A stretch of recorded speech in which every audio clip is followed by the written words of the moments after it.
Welcome to Get Ready to Be Ready, a World Trade Center Arkansas original. This podcast is brought to you by the University of Arkansas, OWIT Arkansas, and the World Trade Center Arkansas, with special thanks to the World Trade Center Association, the Small Business Administration, the Arkansas Economic Development Commission, the Arkansas Department of Agriculture, the Arkansas Aerospace and Defense Alliance, and all of our incredible partners who help make this possible. Thank you for joining us on this journey. We hope you enjoy Get Ready to Be Ready, and remember, we grow trade. Hi, welcome to Get Ready to Be Ready. This is brought to you by the World Trade Center Arkansas, and I'm your host, Denise Thomas, CEO of World Trade Center Arkansas. This episode is a 3-part series on how to source smart. We're going to be talking to Kaylynn Jordan, owner of Ethical Sourcing, and my dear friend of 10 years, we think. Yeah, it's 10 years. She has an amazing business and works with companies globally to help them identify opportunities to source in India.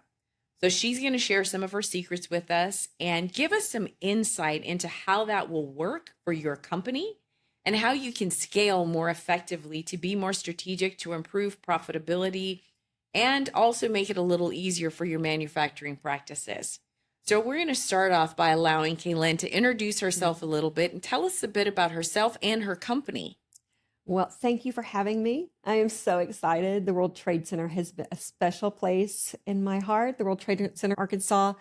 10 years. It's hard to believe that we've been together that long, that you've been walking alongside me and helping my business development develop. So I'm just grateful. So thank you so much for that. Sourcing network over 10 years ago with a heart for people first, products second. I say that because with a name like Ethical Sourcing, and even if it wasn't called Ethical Sourcing, I think we all want to do the right things, right? Yes. We want to find the right products at the right price without doing damage to the people or the planet. So we approach a business in that way. And we help you bridge your product, your idea, your brand to India manufacturers. And how long have you been doing that? Like I said, my business, the business, I've been doing it on my own or with as a company for over 10 years. Prior to that, I had been working in fair trade and learning kind of the ins and outs of labor from that perspective. So it was kind of a natural process for me because I had that DNA of fair trade to then move into more of a mass sourcing of products for brands and retailers. That's interesting. So it's been an illustrious career. It has. It's been an adventure. Can we call it that? Yeah, I love the adventure. I love visiting India as well. It's a beautiful country. Gosh. It has captured my heart. Oh, good. Built my business around it, and I always say, people will say, "Oh, you know it so well," and I would say, "Thank you very much." However, as soon as I think I know it, then I realize that I have more to learn. Right. I think that's with life, though, isn't it? Oh, of course. You're lifelong learners. Yeah. You're always excited about learning new things and having new experiences. Absolutely. Wonderful. So why manufacturing in India? Why should we even consider that now? Well, I think that, we had such a disruption in supply chains. And there is a great learning coming out of COVID from that. And the learning hasn't stopped and the transition is still occurring. It's still evolving. We're still looking. But, you always want to have alternatives. You never want to put all of your product development, all of it going into one manufacturer. And I would even say one country of origin. Mm-hmm. I would even say if you're working in India, we are always looking for, do we have a primary and a secondary, a tier 1, a tier 2 manufacturer? You always want to make sure that you have multiple manufacturing streams so that you don't have a disruption. Okay. So when you thinking back to COVID, how has your business grown or been impacted by COVID today? Well, I mean, if I'm talking about existing clients, let's just say I had an existing client. We have increased manufacturing out of India anywhere from about 300%. Oh, wow. So people are moving more products to India. And since that's my focus, then we're seeing that happening. We are finding that I am getting literally, I have retailers or brands reaching out to me on a regular basis, weekly. I have someone who is calling and saying, hey, I'm looking for another option. How do I begin to build a manufacturing network or solutions outside of our current, maybe our current supply chain out of China, we'll say. But it can be anywhere, really. I mean, it doesn't matter to me, or I don't even think strategically, there is a lot of talk around, China plus one. But I really think that as a strategically, it really shouldn't matter. It might be that you're in India, but you should have a plus one. It might be that you're in Brazil, but you should have a plus one. So it really isn't a matter of necessarily pinpointing a country. I just think strategically, you always want to have options. That plus one. Plus one. Okay, that's a good insight. And I like the way that you positioned it by saying it's not one country specifically, it's all of them. So that plus one is a part of being strategic and growing your business, and also looking at opportunities for that value proposition for profitability within what you're trying to do. Absolutely. Yeah. It's you can be more profitable, you have more leverage, negotiation. You can talk through where is there an advantage from if there's a change in a tariff, or if there's a change in a supply, maybe there's a port issue coming up, and you can see that that there needs to be some development. So it allows you to kind of have options of places to shift your manufacturing. Weather. It can be weather. It can be environmental. It can disasters. It can be a lot of different reasons that you might want to look. Geopolitical, of course, always plays a role as well. It's an ever-changing landscape. So talk to me a little bit about what are the top, let's say, 6 things we need to know before we look at manufacturing in India? Well, I think how I'd like to say is, what are the benefits of looking at India? Okay. I guess probably the one that I say is the most impactful from an ease of business is that language, English is usually a primary. So, so for those of you who haven't sourced out of, the US, or you maybe have had a very a single point of sourcing of a product, sometimes it just gives you to have that English proficiency. So that helps a lot. But India, for one thing, is we're finding is becoming increasingly cost effective. That's for a lot of reasons. Okay. One is that they have a really a big workforce now, and it's developing in the skill levels. It kind of depends on where you're going on that. But I'm finding that we're getting more and more just skilled in the production. We're getting increasingly in their the capital expenses that they're putting in on their equipment. Every time I run into a factory, which is multiple times a year because I spend about half my time in India, these manufacturers are saying, okay, I want you to see the new piece of equipment that I just got. So they are just rapidly evolving in their how they're investing in their people, but also in their equipment.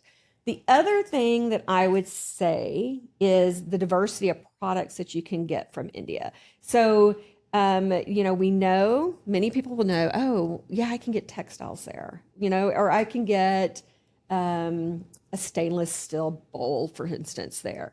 But they are constantly right now moving into taking either what they have from a raw material and how do we begin to use it or differently to manufacture another category or substrate, or they begin to,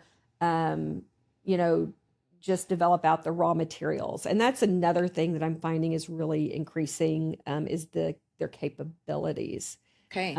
And their capacity, or just kind of like every time I go in, it's like evolving. It's just reaching out a little further. We did a trip to India last year, and it was really interesting to see firsthand what those factories were doing and the capacity that they have and the sheer volume Oh yeah. of space, Mhm. and how all of these pieces of equipment, huge looms. I mean, this beautiful, this buzz, the sewing machines, and just the innovation behind what they were trying to do. The thing that I thought was really interesting is how they lay out the factory floors and this grid pattern that they have that's really strategic. Oh yeah. That makes it easy for the product to go from phase one, or from, let's say it's a raw material, Yeah. from outside, how they decontaminate, clean, or do whatever Oh, yeah. they're going to do to it to get it ready to come in and for the processes to start.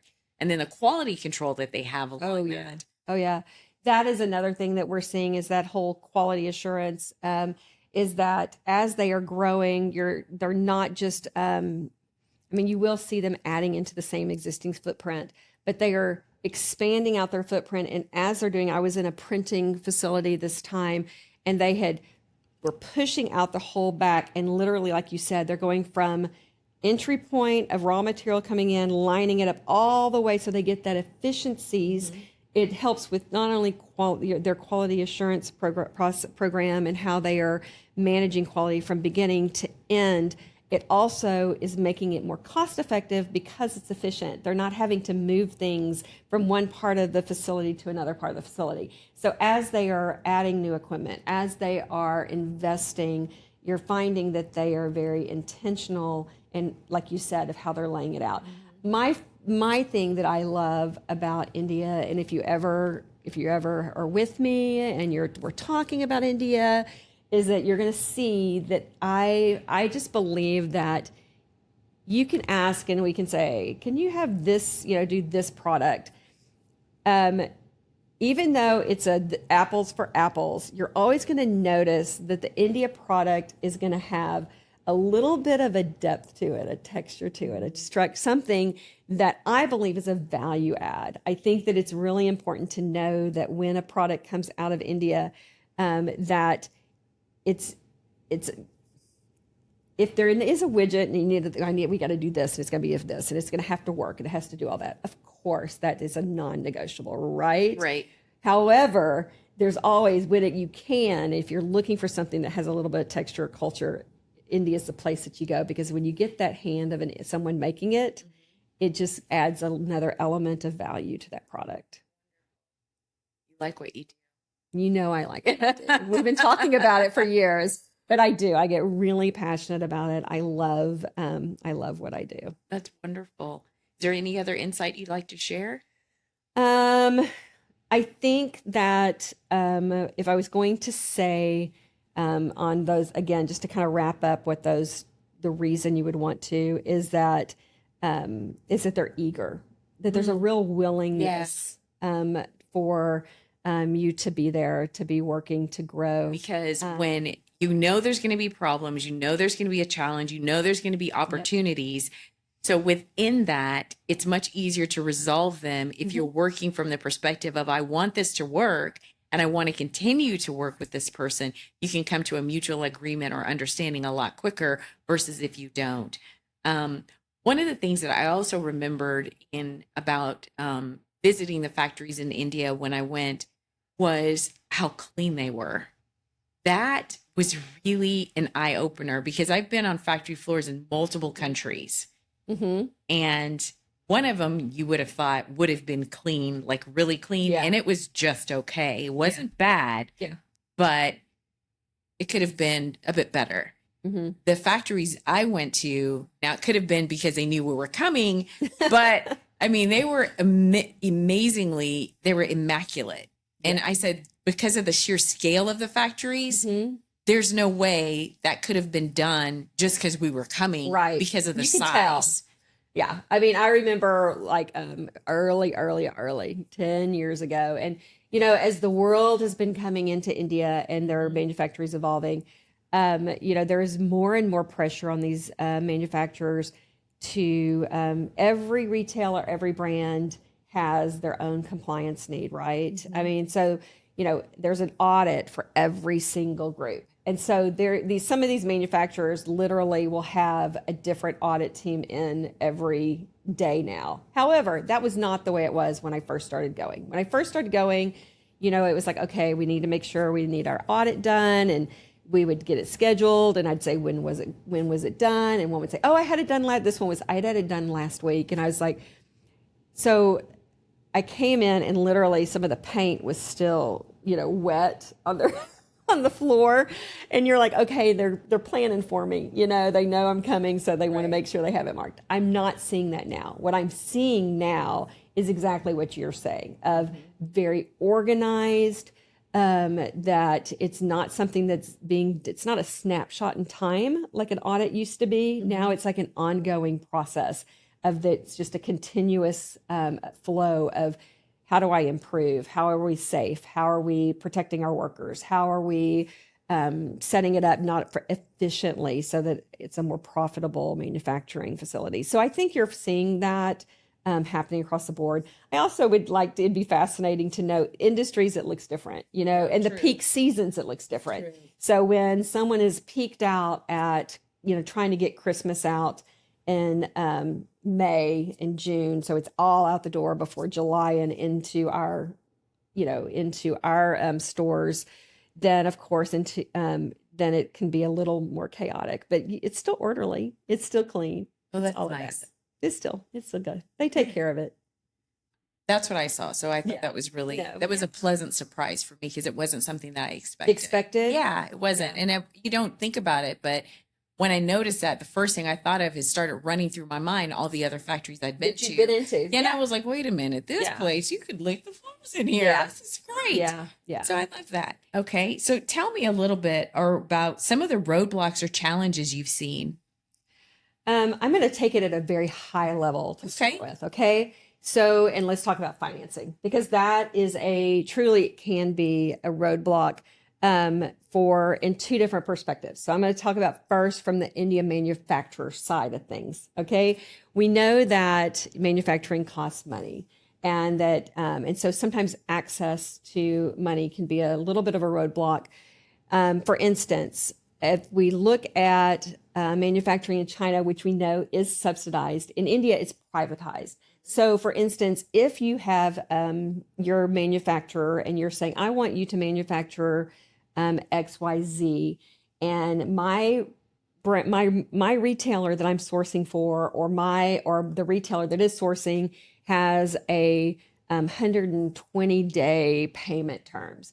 Well, in China, or in some countries, they might, that isn't an obstacle. They can subsidize, they can hold it, they pay them early so that it moves forward. In India, they have to figure out how they're going to get that raw material paid for in order to get it out the door. So they have more carrying costs. So I find, for example, that it can be anywhere for added to your cost of goods as much as 1% for every month that that they cannot be paid. They also have an issue or something in India from a manufacturer standpoint that they have to the way it is set up in India is that they have to pay their raw materials earlier. So for instance, and the government holds their funds. And so they don't get they have to pay early things. And then I'm complicating it. That's my whole thing. I don't even want to say it because there's a taxation issue that happens in India that makes it really hard for manufacturers, because they have to hold money back to be able to pay for things that come in. It's just, I'm making it really hard. Is there any other roadblocks you want to bring up? I guess the roadblock I want to back it. So I think though, for us, of people if you're looking to have something made, what is the biggest roadblock? Well, I think first of all is building a strategic partner. So you want to find the right, whether it's a guide or a service company like ourselves, someone who walks alongside you to make sure that, one, you're getting the right manufacturing partner, that you have it's strategic, that it's sustainable, that it's long-term, and that that manufacturer is focused on you. The world is coming to India right now. It's there's a lot of evolution of the supply chain and the value chain and where people are sourcing from. India is high on everyone's list. Okay. So you want to have someone who is there and have boots on the ground. So our company, we have an office there. We have an office here in Bentonville, and then we have an office in New Delhi, and we have a very robust team of over 70 people. So my team there is really good at keeping the focus on your product with your manufacturer to make sure that you get the best price, that we bring value to what you're doing, that you make sure that you are on time, and that there are no quality issues. So we just make sure from the sampling all the way through the production that you don't have anything that any hiccups. And if there is a hiccup, then we work through it. We are solution based, and we bring those solutions to you. We work directly with the manufacturers. We work directly with you to make sure that everything is handled in a really easy manner for you. Do you feel that there's opportunities for people to find a product and manufacture in India? Oh my gosh. It's like I said, it's growing rapidly.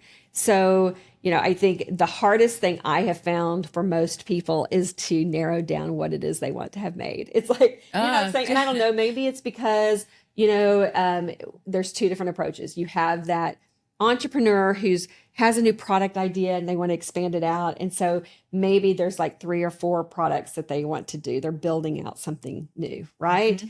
Or we also, as a company, we also manage for retailers. So if you are a retailer and you don't have a sourcing office in India, then we become a sourcing office for you.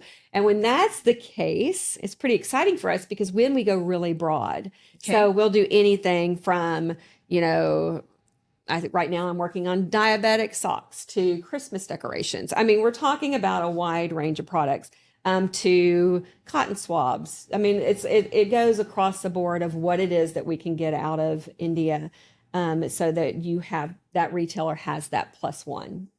For my last question, tell me, what is ethical sourcing's unique value proposition? What is your secret sauce? What do you bring to the table that other companies may not do or may not do as well as you do?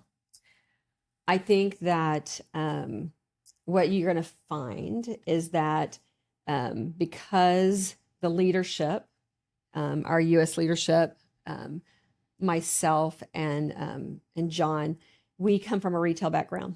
Okay, who's John?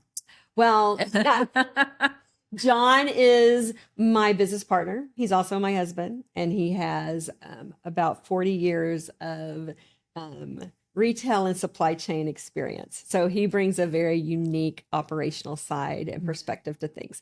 So I think that's a huge part of our value proposition is that you have my product development sourcing side, my retail background in merchandising. You have John's supply chain and his vast amount of operational background for retail. And so because of that, we understand the pain points. We understand the need that you are under to bring value, to bring profitability, to source things in a way that goes to your bottom line, that impacts your bottom line. And then we've built an amazing team in India that executes that bridges it. You don't have, they will make sure that your timelines are met and that you're getting the best value for the product and that it gets out the door and on the boat so that you actually can get it to market. So we talked about this before, so I guess I do have another question, and I'm going to ask it in closing. Okay.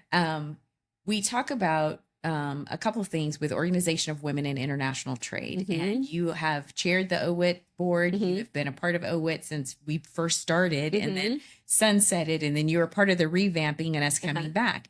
And I want you to talk about this a little bit. We talk about food, fun, and fellowship and cultural nuance, cultural fluency, and understanding those cultures, working with those cultures, overcoming obstacles and challenges within doing business. Yeah. So food, fun, and fellowship. I love food, fun, and fellowship. Is a little bit part of that, but it's not. So let's kind of bridge the gap between those two. And that, to me, is a part of that value proposition that you bring. So speak to me about that and understanding from an American perspective, we communicate and we say and do things the way that we do. And we also we use we paraphrase, we use slang, we use Yeah, we do. acronyms. Yeah. But when you're speaking to someone from a different culture, help me understand, how do you fix that? Yeah, I think that relationship is key, and approaching from both sides. When we bring a new vendor in, or we bring or bridging or pairing one of our clients with a vendor, there's a real critical point of approaching it from both sides as being learners. And so it's strategic in the way that we don't just jump in with a product. We jump in with what is your desired outcome and your focus? How do we make sure that that is clearly defined to that manufacturer? And then how does that manufacturer, then how do we communicate it back so that you get the right thing? So it is very nuanced. Okay. It takes relationship, and it takes being a learner. If you get to be food, fun, and fellowship, then I'm going to be relationship and continuously learning. Okay. Because I think that as long as we stay in that lane, then we work through, and we're solution based. We work through issues, we bring success, and it just kind of moves forward. So your secret sauce is? My secret sauce is, besides fun, food, and fellowship, is that I think is the fact that we're there. I mean, we're there a lot. I mentioned it, I think, earlier in an earlier session earlier in the podcast, that we are all about being boots on the ground. So not only do I have a team, but I personally am there anywhere from 4 to 5 times a year, and we stay anywhere from 3 to 4 weeks. So Right. that's our secret sauce. Okay. Presence. Yeah. Yeah. I think that's We're really present. important. Yeah. Kaylynn, thank you Of so much course. for being here today. And I want to appreciate you, and just know that you're a friend to my heart, and I adore you. And I really want to thank you for being here. And we're going to roll right into session number 2. Why sourcing in India can work for your business. And then we'll roll right into session number 3, where to start and what you must know. You have just watched Get Ready to Be Ready series with the World Trade Center, Arkansas. My name is Denise Thomas. This is Kaylynn Jordan, and thank you so much. Of course. Loved it. Thank you.